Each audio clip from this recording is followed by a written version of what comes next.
You're listening to the Jan Price Show, all about movies. And today, my guest is screenwriter, director, producer, man of many, many, many, many trades, Devin Thomas. And we're going to be talking about a really cute love story entitled Peninsula Nights. Welcome to the show, Devin. Thanks so much for having me, Jan. I appreciate it. Oh, it's my pleasure. This was filmed in my own stopping grounds. I lived in Carmel-by-the-Sea for over 16 years before I moved to Santa Barbara a little over 2 years ago. And it was so nice to see so many familiar places when I was watching this film. So I'm looking forward to talking about it in more detail with you. So our audience knows. Why don't you tell our audience what Peninsula Nights is all about? So yeah, I'll give the elevator pitch. Peninsula Nights is a love story where a realtor Tom happens to meet Bella, an artist from Manhattan, kind of just a serendipitous meeting in Carmel by the Sea, and it kind of sparks a romance between the two. And I don't want to ruin anything. You've obviously seen the movie now, but it goes in a direction you're not really sure where it's going to go. And it's kind of a twisty, turny romance. It takes place over about the course of a year or so. So that's the little, basic pitch. But at the heart of it, it's a romance and it's a bit of a love letter to the peninsula as well. Because as you mentioned, you really get to see a lot of, Carmel by the Sea, VonRobarie, Carmel Valley. So it was kind of me showing everybody, hey, like I love this area. I love this story that we've had created. So let's put it all together, put it out. Beautiful, beautiful. Yeah, it is a love letter to Carmel-by-the-Sea and the Monterey Peninsula for sure. No questions about it. Your story is kind of fascinating, and I think as hope when people listen to this, it really is an education for filmmakers. Your Absolutely. background and what you did and how you did this film. I really hope that people will learn a lot from the conversation we're about to have about how you created this and your vision and your passion, because that's what it's all about, is your passion. So let's talk a little bit because we can talk about the logistics of the film, but it all ties in to your story and how you decided to make this movie, basically, because Yeah, it's a real definitely. interesting story. Yeah, God, there's a lot of spots I could jump off, but like as you mentioned, I actually really appreciate you bringing that up because it is educational to some extent because I am still a student of just life in general and Oh, filmmaking, you of will course. be until the day we all will be until the day we die. Yeah, and I'm humble enough to know that, I don't know it all. I mean, God, I don't think any of us do, but yeah, Peninsula Nights is interesting. I've been doing film for a long time. Even before I ended up moving to LA, the first time I went down there, which was 2014, I ended up going to Los Angeles Film School, but to back it up just a little, I started out like anybody else. I love film. I love movies. I love going. Uh, I got a camera in my teens. I started filming music videos, and that was like a huge you really cut your teeth on that. You learn how to edit. You learn how to do everything. Oh, I need a location. I need to do this or that. You learn the basics of it: producing, editing, cinematography. When I went to film school in 2014, I really went off the recommendation of a lot of people, but a big fan, or I'm not, whatever. Artist I'm a big fan of is Kevin Smith, and he in a podcast said, "Hey, this Los Angeles Film School." He's like, "Look, if I was 20 years old and this was available, I would go." That was enough of an endorsement for me to be like, "Hey, you know what? I already like what he's doing. May as well just go down there." So my roommate and I, we moved to LA and did the whole film school thing. It was a great experience. Los Angeles Film School, I'd highly recommend if you're trying to just meet other people, network, just get down to Los Angeles. That was such an important thing for me. I think if anything, film school is great, but actually being in LA and getting kind of just, knocked down by the town. And I don't mean that in a dark or nasty way. I just mean you get stars in your eyes when you move to Hollywood and you're a Hollywood hopeful when you get there. And when you start learning like, oh, this is going to take more than just like somebody's not going to come tap me on the shoulder and be like, hey, we want you to make a movie. And I think that's kind of the impression you get. You know what I mean? You think like it's just going to happen. And it can. And some people do get lucky and some people are extremely fortunate. But for me, it was a truly like, oh, I was like, I'm going to have to do a lot more work than I thought to get where I want to go. Fast forward to where we are now. After school, I graduated. I worked on tons of stuff. I worked on other people's features, shorts. I did it all. I wore many hats, produced, assistant directed. I everything. I drive people around, whatever. Um, and when COVID hit, it was almost kind of a as terrible as COVID was for everyone. It was fortunate because I got a little bit of a reset and I got time to write and I really started getting back into writing and like thinking like, filmmaking is probably not that far away from me if I just stick with it. The attrition rate's high in this business. A lot of people are like, hey, 4 years, I don't know if I can keep doing the Hollywood thing. I think I'm going to go home back to wherever we're from. Right. And it was a little serendipitous because my brother ended up dating the lead actress in our film, Christine VonRobarie, and to mention his name as well, Stephen Ray Thomas. Right, Uh, right, Started dating, and I was already kind of working on scripts. I was writing more like Scorsese, Tarantino stuff. Everybody wants to be, right, write right. the magnum opus. You know what I mean? And I really just started leaning into romance. I don't know what it was. I was just watching a lot of movies. I'm like, you know what? Let me try. And Peninsula Nights was probably the third or fourth script I wrote out of that little batch of romance scripts, but it just seemed right. And I was like, you know what? This is shot locally. It's shot here. Let's just go back up to Monterey County and let's just film this thing. So I think last summer, what was that, June 23? We really just went out and started shooting it one night. It was a long, arduous shoot. It took us 8 months to complete the film, but I'll delve into it more, logistics and all that. But it was really like a no budget film. We had some of the gear. We shot on a red cinema camera. We had nice equipment, but that was after maybe 2 or 3 years of kind of like, okay, if we have this piece will fall into place, that'll fall into place. And if anything, Janet was a result of good timing and kind of meant to be. So That's what is that expression, that about experience or whatever meets with time. There's a wonderful expression. I can't remember it right now, but it's exactly that. It's like oh you've yeah, worked really hard and then finally your moment comes and you can, and the timing is perfect for it. It's interesting. Romantic comedies are making a huge comeback right now. They thought they were dead, after we had so many great romantic comedies in the 90s and some in the 2000s. And then that was a genre that didn't seem to be as popular in the box office, that it became all the Marvel and, comic book type films. And I think during the pandemic, so many people were like, I don't want to keep watching a lot of this, shoot them up, kill them kind of things. And we were already under enough stress just in oh yeah, general with everything that was going on during 2020 for sure. And people just wanted to relax and just chill, and a nice romantic comedy was, whoa, that was perfect, it just took you away and made it fun and all of that. And as a result, now the romantic comedies are doing great at the box office this year in particular. And so there's a whole nother movement back into the rom-coms, which I'm happy to see for sure. definitely. It's interesting you say that. I've heard a lot of filmmakers talk about how in the 2010s or maybe mid 2010s, filmmaking went away from like, oh, here's a situation to here's an IP. I heard Vince Vaughn say this actually. I think it might have been on Hot Ones. He was talking to the host Sean Evans, and he was saying how Battleship became the platform for a movie, like the IP of Battleship. We're gonna make a movie, it's Battleship, and then the story comes after, and it's like he personally said, I don't know if that's the best way to make a movie. He's like, I kind of like the breakup.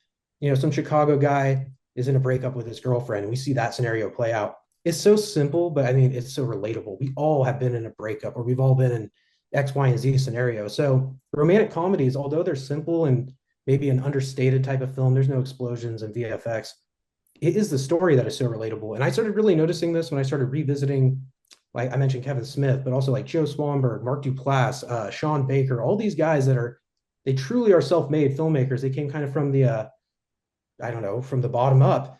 They Right? went out and made stuff with very low budget materials, very just on their own outside the system. And I'm not saying I don't like the Hollywood system or anything. I would love to be a part of that, but I know where I'm at right now career wise. And those guys really spoke to me.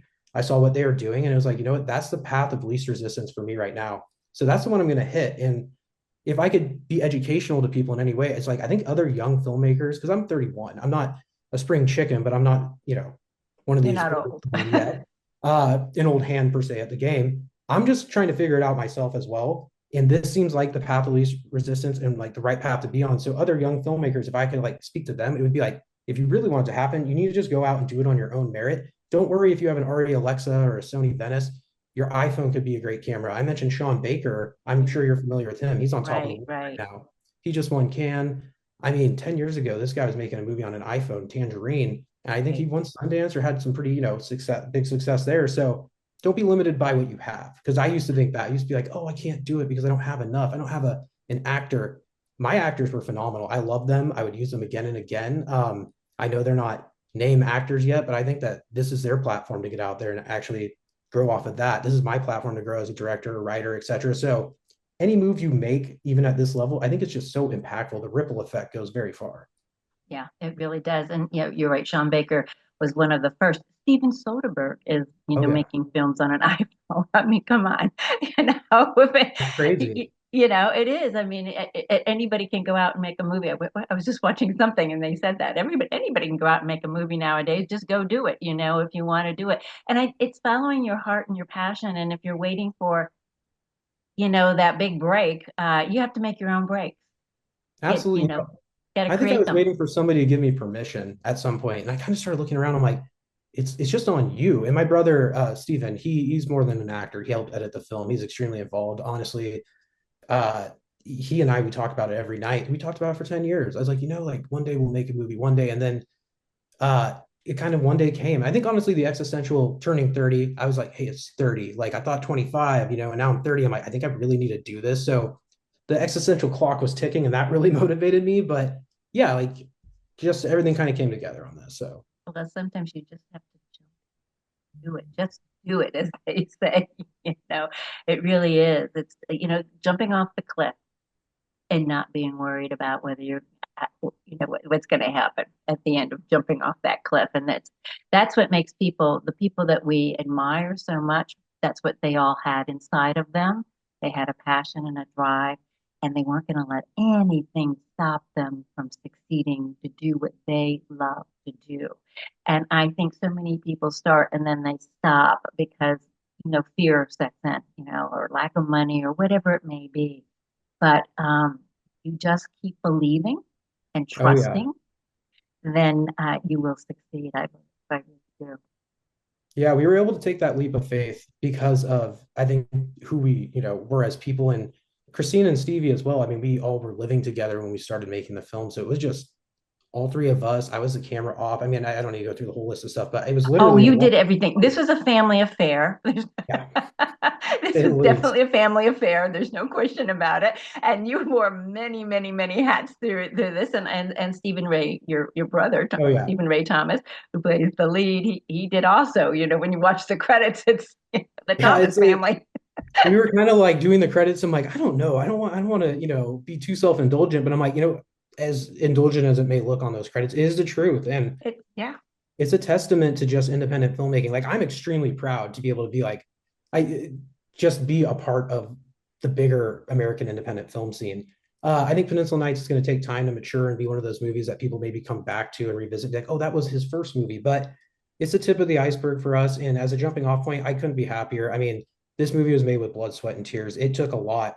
There's a whole story behind that just going into it, but yeah, it was so rewarding to actually have it done and do it with the right people, right mindset.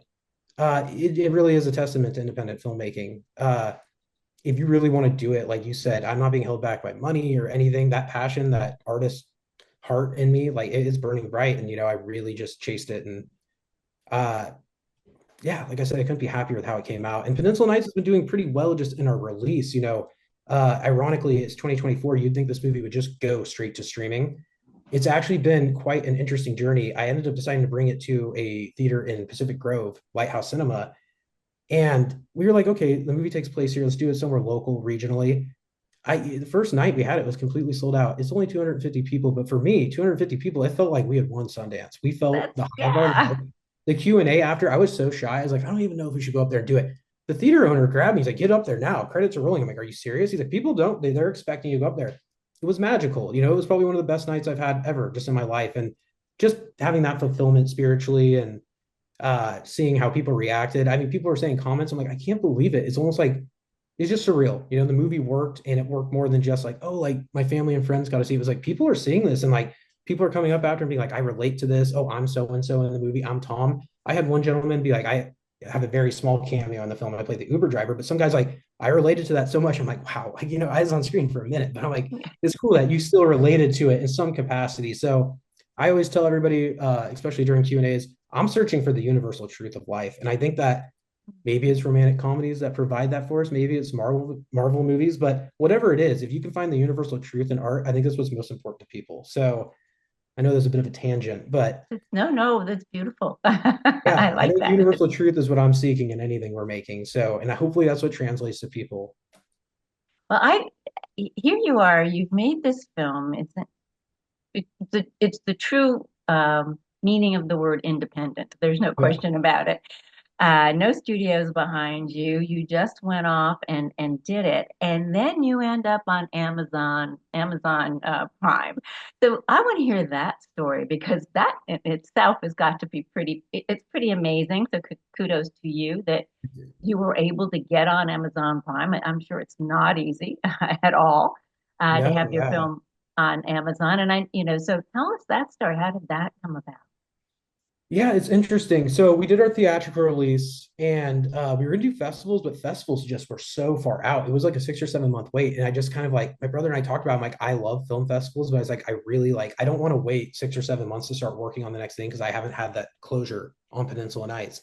So we decided to do the theatrical release. It did really well. We're actually continuing to do live tour dates. We're actually booking a tour right now to try and just do live events. And I'll get to the Amazon thing in a second. But the reason why I Okay. mentioned this is that we were able to actually make like a decent amount of money doing the live screenings. That was not anticipated. I was actually surprised. Even during the Q&A, I said, can you believe in 2024, we have a sold out theater for an independent film that was like just made one day and now it's here? It's very strange because you think, oh, like theaters are, a lot of people say theaters are on their way out. I actually think there's a huge renaissance in independent theaters.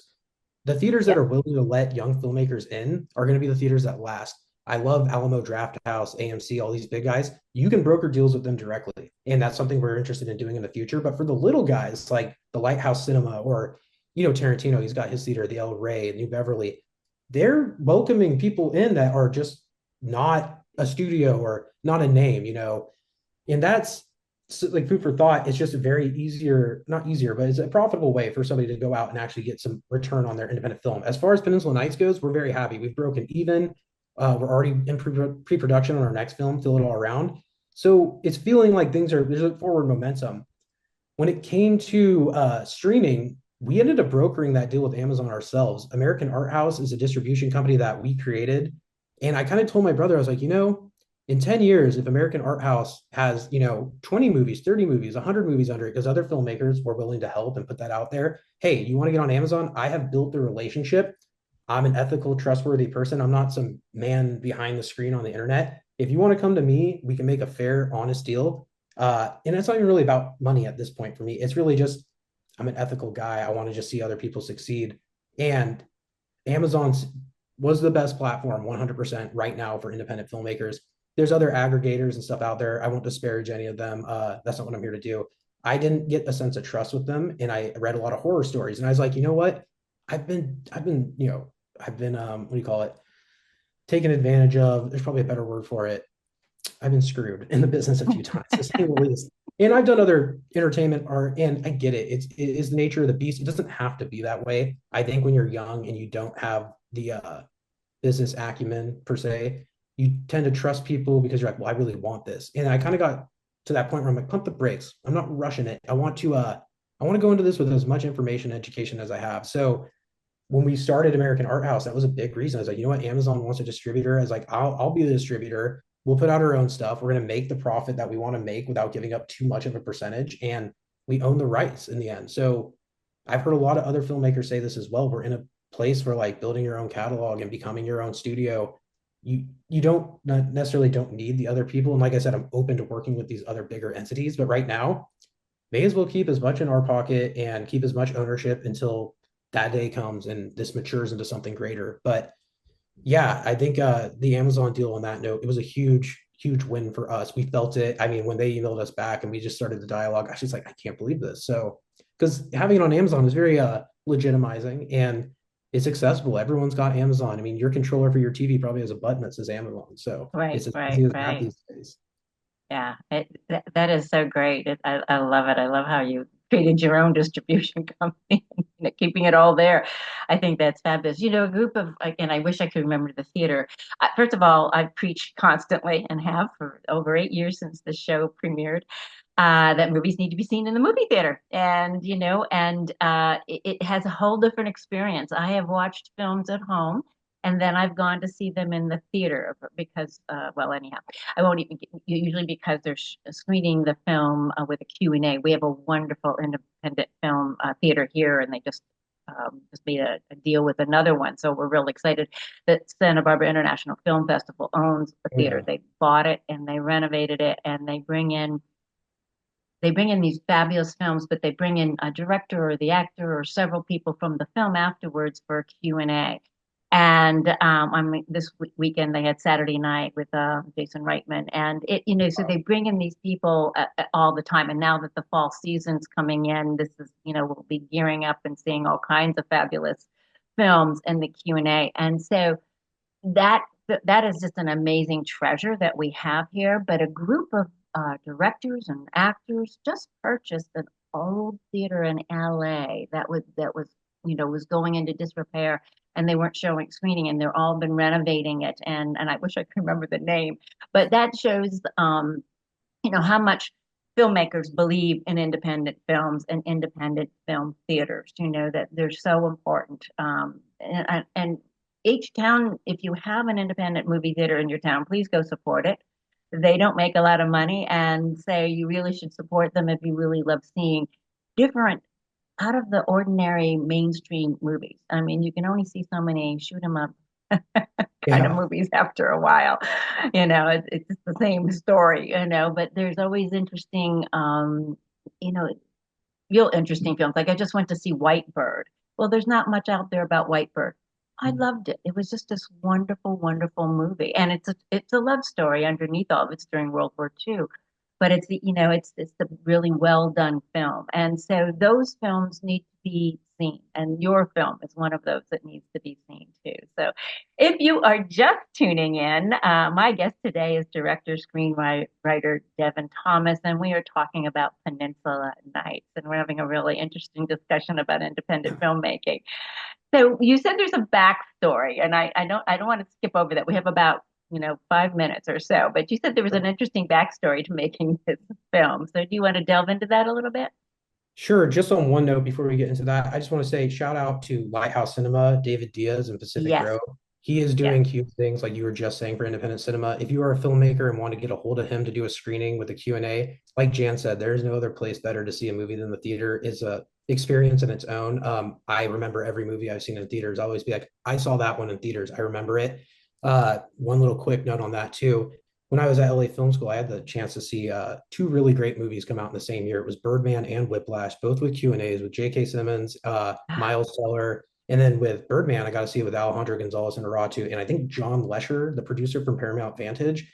I'm not 100% sure on that name, but those experiences, they'll live in your mind rent free forever.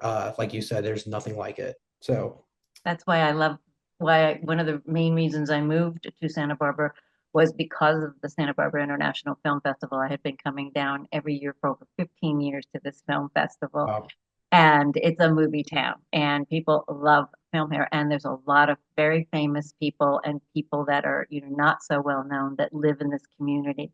Next week, I'm interviewing Steve Starkey, who was one of the producers on Forrest Gump, and he wow. wrote a book about the making of Forrest Gump. And they had a screening of that here again at another theater.